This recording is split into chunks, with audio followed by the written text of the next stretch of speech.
नमस्कार। हरे कृष्णा।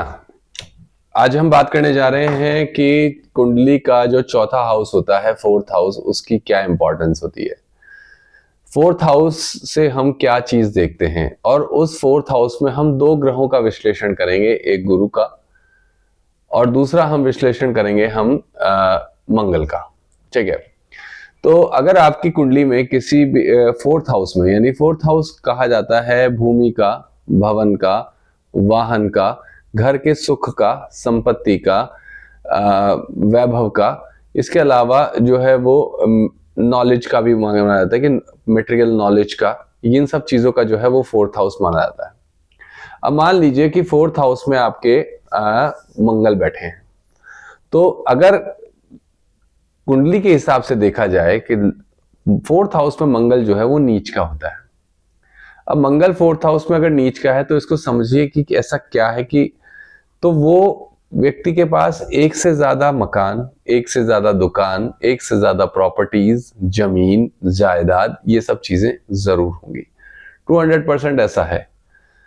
इसके अलावा व्यक्ति का जीवन जो है वो वैभवपूर्ण होगा। व्यक्ति अपनी लाइफ में जो है वो बहुत राइज करेगा। अगर वो रियल एस्टेट का बिजनेस करता है, ब्रोकरी का बिजनेस करता है, अगर वो स्टील, भूमि से रिलेटेड यानी जमीन से रिलेटेड कोई बिजनेस करता है, तो वह अपने जीवन में बहुत बहुत जबरदस्त तरीके से ग्रो करेगा। इसके अलावा मंगल अगर फोर्थ हाउस में है तो एक ऐसा व्यक्ति जो है ना, वो अपनी माँ के लिए यानी अपनी मदर के लिए वो थोड़ा सा कष्टकारी रहता है। ऐसा नहीं है कि उसका अपनी मम्मी से रिलेशन खराब होता है, नहीं, उसका अपनी मदर से रिलेशन खराब नहीं होता, लेकिन उसका अपनी माँ से जो वो कहते हैं ना कि वो थोड़ा सा रफ होता है अपनी माँ के लिए, पर माँ से प्रेम उसका बहुत जबरदस्त होता है। ठीक है। माँ की जो हेल्थ होती है ना, अगर मैंने कई कुंडली में देखा है कि अगर जिसके मंगल फोर्थ हाउस में होता है तो उस दो चीजें होती हैं कि जब वो व्यक्ति अपने प्रोफेशन में राइज कर रहा होता है तो हो सकता है कि मदर उसकी जो है वो, मतलब पॉसिबिलिटी ये रहती है कि वो चली जाए या वो बीमार बहुत रहती है। ये दो पॉसिबिलिटीज बहुत ज्यादा रहती हैं। इसके अलावा मंगल अगर फोर्थ हाउस में है तो ऐसा व्यक्ति है ना बहुत एंथुजियास्टिक रहता है, एनर्जेटिक रहता है, लेकिन एक उसकी आदत जो प्रॉब्लम क्रिएट करती है घर में, थोड़ा सा उसके घर में क्लेश का सा वातावरण रहता है। घर में वो बातचीत कम करता है। देखिए, इसका मतलब ये नहीं है अगर सबके मंगल फोर्थ हाउस में तो सारे ऐसे होंगे, नहीं, ऐसा कुछ नहीं होता। एक आदमी की समझदारी भी इंपॉर्टेंट होती है। अक्सर कोई ज्योतिष कह रहा है कि भैया फोर्थ हाउस में मंगल है तो ये व्यक्ति ऐसा होगा, भैया एट्थ सेवंथ हाउस में मंगल है तो ऐसा होगा, भैया 10th हाउस में मंगल है तो ऐसा होगा। नहीं भाई साहब, ऐसा नहीं है। अगर वो व्यक्ति समझदार है, अगर वो व्यक्ति इंटेलिजेंट है, अगर उस व्यक्ति में कॉमन सेंस बहुत अच्छा ग्रो अप है, तो वो व्यक्ति ऐसा नहीं होगा। भाई ह्यूमन कॉन्शियसनेस भी एक ऐसी चीज होती है जिससे चीजों को समझा जाता है। अब आपने कह दिया कि साहब किसी के तो फोर्थ हाउस में मंगल है कि वो तो वैसा ऐसा होगा, नहीं होगा वो ऐसा। समझदारी अगर किसी व्यक्ति में बहुत अच्छा समझदार व्यक्ति है तो ये सब चीजें जो है, एस्ट्रोलॉजी उसके नीचे है, समझदारी से नीचे है, उसकी कॉन्शियसनेस से नीचे है, उसकी चेतना से नीचे है। अगर व्यक्ति चेतन है, चेतन का मतलब क्या है, आजकल मार्केट में बहुत बिक रहा है ना माइंडफुलनेस। माइंडफुलनेस का मतलब क्या है, यानी वो बहुत चेतन है, इस वक्त में है कि मैं कर क्या रहा हूं। यदि कोई व्यक्ति इस वक्त में है, इस समय में है कि वो कर क्या रहा है, तो एक्चुअली उसको समझ में आएगा ना कि वो क्या करना चाह रहा है। तो ग्रहों का असर उस पर नहीं होता क्योंकि वो माइंडफुल है, वो काम करना चाह रहा है। वो भैया वो उसको समझ में आया कि भैया घर में बैठ के जो है कलेश नहीं करना, फालतू के स्यापे नहीं करने। ये हर कुंडली की, हर व्यक्ति के उस पर लागू नहीं होता है। हाँ, लेकिन सिचुएशंस ऐसी हैं जो बन जाती हैं कि भैया ये सब चीजें हो सकती हैं।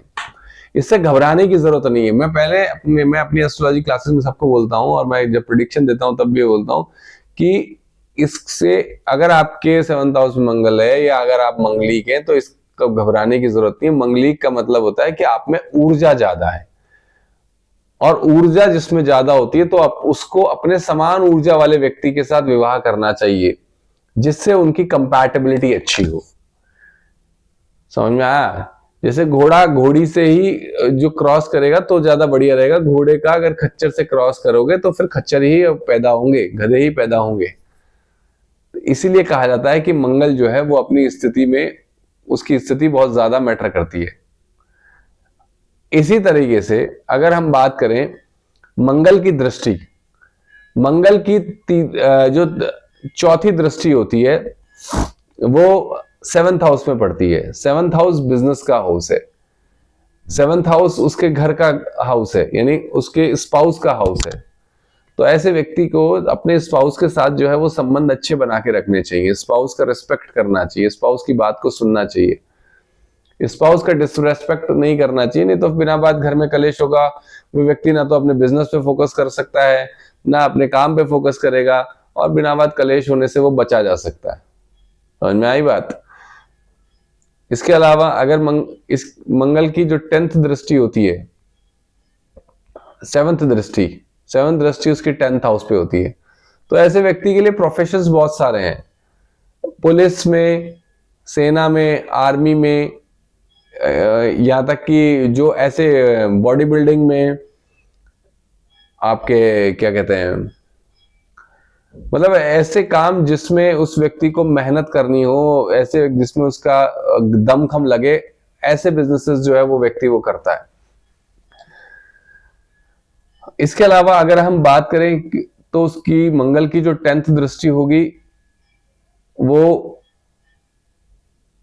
12th हाउस पे होगी। तो अगर ऐसा व्यक्ति बहुत ही ज्यादा समझदार, वो शत्रुओं से लड़ने वाला, विदेश में व्यापार करने वाला, विदेशों से जो है वो धन की हानि को बचाने वाला, धन से रिलेटेड जो है उसकी दृष्टि होती है, तो वो धन से जो हानि होती है वो उसको बचा सकता है। यही हम दूसरे ग्रह की बात करते हैं जो है गुरु ग्रह। यदि किसी व्यक्ति का गुरु जो है अगर 4th हाउस में बैठा है, तो ऐसा व्यक्ति जो है वो बहुत ही ज्यादा समझदार, समय से उसको सभी चीजें मिल जाती हैं, समय से उसका मकान बनता है, समय से उसकी नौकरी होती है, घर में प्रसन्नता होती है, घर पूरी तरह से वैभव संपन्न रहता है, और घर में जो है वो होलिस्टिक डेवलपमेंट होता है उसके घर में। अब कोई कहेगा भैया मेरे तो गुरु 4th हाउस में है, मेरी तो ना तो नौकरी लग रही, ना मेरे जीवन में कुछ हुआ, मेरा तो भाई बेड़ा गर्क हो रखा है, मेरे तो कुछ हुआ ही नहीं। तो भैया उसके ऊपर दृष्टि भी देखी जाती है, अगर अशुभ ग्रहों की दृष्टि है तो प्रॉब्लम होगी। कई बार ज्योतिष में ऐसा देखा जाता है कि भैया ज्योतिषी पागल हो गया, उसको समझ नहीं आया कि भैया सारे ग्रह अच्छे हैं लेकिन इसको रिजल्ट क्यों नहीं मिल रहा। तो कई बार उसको अपने कार्मिक डेट भी देखने पड़ते हैं कि भैया उसने कुछ ऐसे कर्म किए हैं कि उसको भोगना ही पड़ रहा है, वो जिस काम में हाथ डाल रहा है उसमें असफल हो रहा है। तो ये चीज भी बहुत ज्यादा मैटर करती है, धोखेबाजी वाली चीज नहीं है भैया। अगर कोई व्यक्ति आपको, ये ज्योतिषी भगवान नहीं है, पहले तो ये बात आप अपने दिमाग से में बिठा लीजिए। ज्योतिषी वो आपकी तरह ही एक इंसान है जो ग्रहों को पढ़ना जानता है, जो ग्रहों को समझना जानता है, और ग्रहों से ऊपर देवता होते हैं और देवता से ऊपर भगवान होते हैं। ठीक है, तो इस तरीके से आपको समझ में आ सकता है बहुत इजीली तरह से कि भैया अगर गुरु 4th हाउस में है तो उस व्यक्ति को बहुत सी जीवन में सफलताएं मिलेंगी, क्योंकि गुरु की दृष्टि 7th दृष्टि जो है वो उसके प्रोफेशन के हाउस यानी 10th हाउस पे भी है। तो ऐसा व्यक्ति कोई भी प्रोफेशन चुन ले, गुरु उसको ऑटोमेटिकली उस जगह पे डायरेक्ट कर देंगे। गुरु सिर्फ उससे एक चीज कहते हैं, कंटिन्यूटी, परसिस्टेंस में अगर व्यक्ति रहेगा तो वो डेफिनेटली अपनी लाइफ में प्रोग्रेस करेगा। अगर परसिस्टेंट नहीं है तो प्रॉब्लम आ सकती है। गुरु जो है वो परसिस्टेंस मांगते हैं। ऐसा व्यक्ति जो है जिसके 4th हाउस में गुरु है, तो ऐसा व्यक्ति जो है ना वो थोड़ा सा एंथुसियास्टिक रहता है, घर के सभी वैभव संपन्न, घर में खुशहाली, माता से उसका प्रेम बहुत जबरदस्त रहता है, क्योंकि चंद्रमा और गुरु की जो है वो आपस में मिलके जो है वो गज केसरी योग भी बनाते हैं। अब बहुत से लोगों के गज केसरी योग बन रहा है, तो इसका मतलब ये है कि सबको जो है वो अपनी लाइफ में जो है वो बेनिफिट हो रहा है उससे। नहीं, ऐसा नहीं है, ऐसा बिल्कुल नहीं है। कुछ को मिल रहा है, कुछ को नहीं मिल रहा है, लेकिन इफेक्ट जरूर मिलेगा उसको दशा अंतरदशा में उसका लाभ जो है वो 100% मिलेगा। इसमें हम गुरु के ये भी देखते हैं कि गुरु किस नक्षत्र में बैठा है, गुरु की डिग्रीज क्या है। अब गुरु साहब 29 डिग्री का है, यानी गुरु तो बलहीन है, तो गुरु अपना इफेक्ट ही नहीं दिखा पाएगा। उस जगह पे जो है उसको रत्न पहनाए जाते हैं। समझ रहे हैं आप? तो इस तरीके से काम करता है। यहीं से अगर गुरु जो है कि जो 7th दृष्टि प्रोफेशन पे रहती है, हाँ, तो प्रोफेशन में व्यक्ति जो है कोई भी प्रोफेशन चुने वो आर्ट पार जाएगा, वो अपने उस प्रोफेशन में जो है वो बहुत जबरदस्त तरीके से प्रगति करेगा, कोई प्रॉब्लम नहीं आएगी उसको। यहीं से गुरु की जो 5वीं दृष्टि है वो 8th हाउस पे रहती है। 8th हाउस यानी मृत्यु का भाव कहा जाता है, मृत्यु तुल्य कष्ट कहा जाता है, ज्योतिष कहा जाता है, छुपा हुआ ज्ञान कहा जाता है, अकल्ट साइंसेस कही जाती है। तो ऐसे व्यक्ति एक अच्छा ज्योतिषी बन सकता है, वो अकल्ट साइंस में बहुत जबरदस्त तरीके से प्रगति कर सकता है, पराविज्ञान को वो जानने वाला हो सकता है। अगर गुरु जो है वो 4th हाउस में बैठा हुआ है और उसकी दृष्टि जो है वो 5th दृष्टि उसकी इस पे है, तो इस तरीके से गुरु अगर किसी भी व्यक्ति के 4th हाउस में है तो एक चीज का ध्यान रखिए, गुरु तुल्य व्यक्तियों की बेइज्जती ना करें, अपने माता पिता की सेवा करें, माँ की सेवा करें। अब भाई कोई कहेगा कि भैया मेरी माँ तो मेरी क्रूर है, अरे भाई वो क्रूर है, कुछ भी है, XYZ जो भी है, लेकिन अपने माता पिता का आशीर्वाद लें, बहुत जरूरी है ये।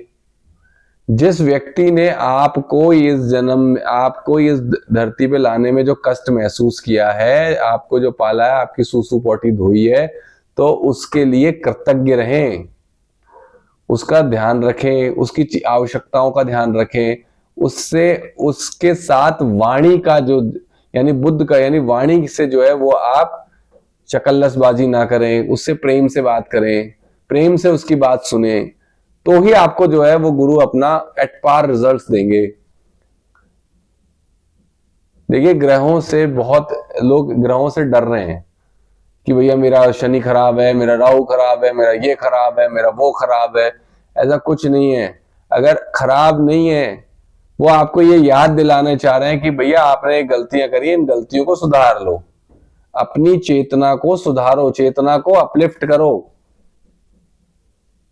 अगर आपके मान लीजिए गुरु के साथ राहु है, गुरु राहु मिलके चंडाल योग बनाते हैं, तो इसका मतलब क्या है कि आपने किसी ना किसी जीवन में किसी ना किसी गुरु की बहुत जबरदस्त तरीके से डिसरेस्पेक्ट करी है, और इस कारण आपके ये है।